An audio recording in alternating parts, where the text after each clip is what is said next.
महाराष्ट्राच्या साक्षीनं या ठिकाणी मला सांगायला आनंद वाटतो की आमचे 3 नंबर भाऊ डॉक्टर शांताराम पांडुरंग कारंडे यांनी वडिलांचा शब्द प्रमाण केला. वडिलांना त्यांनी सांगितलं, तात्या मी 21 गुंठ जागा घेतली, बंगला बांधलाय, विठ्ठल मंदिर बांधलं, ज्याला आम्ही पांडुरंग प्रतिष्ठान माध्यमातून नाव दिलेलं आहे, तर तिथं तुमच्या वारीची काहीतरी सेवा होऊ द्या. आपण इतर वेळेला इतर ठिकाणी अन्नदान घेतो, आपल्याला अन्नदान करायचं आहे.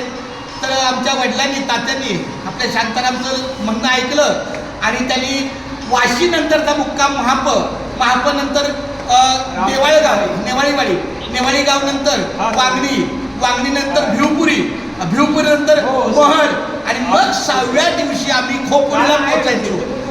अशी वाटचाल 6 दिवस वाढीव 2007 ते 2025 या 18 वर्षामध्ये केली.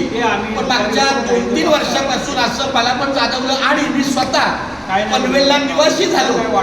पनवेलच्या अगदी माझ्या घराच्या वाटचाली माझ्या सोसायटीच्या गेटवरून दिंडी जाते.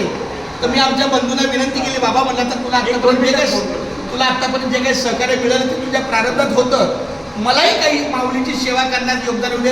पण तिथं मी 2024ला माझ्या मुलीचं नावचं दुकान घेतलं विकत आणि त्या दुकानाला नामाचा बाजार हे नाव दिलं. महाराजांनी बघितले ते तिथं आपल्या दिंडीची सगळी साहित्य भांडार व्यवस्था ठेवलेली आहे.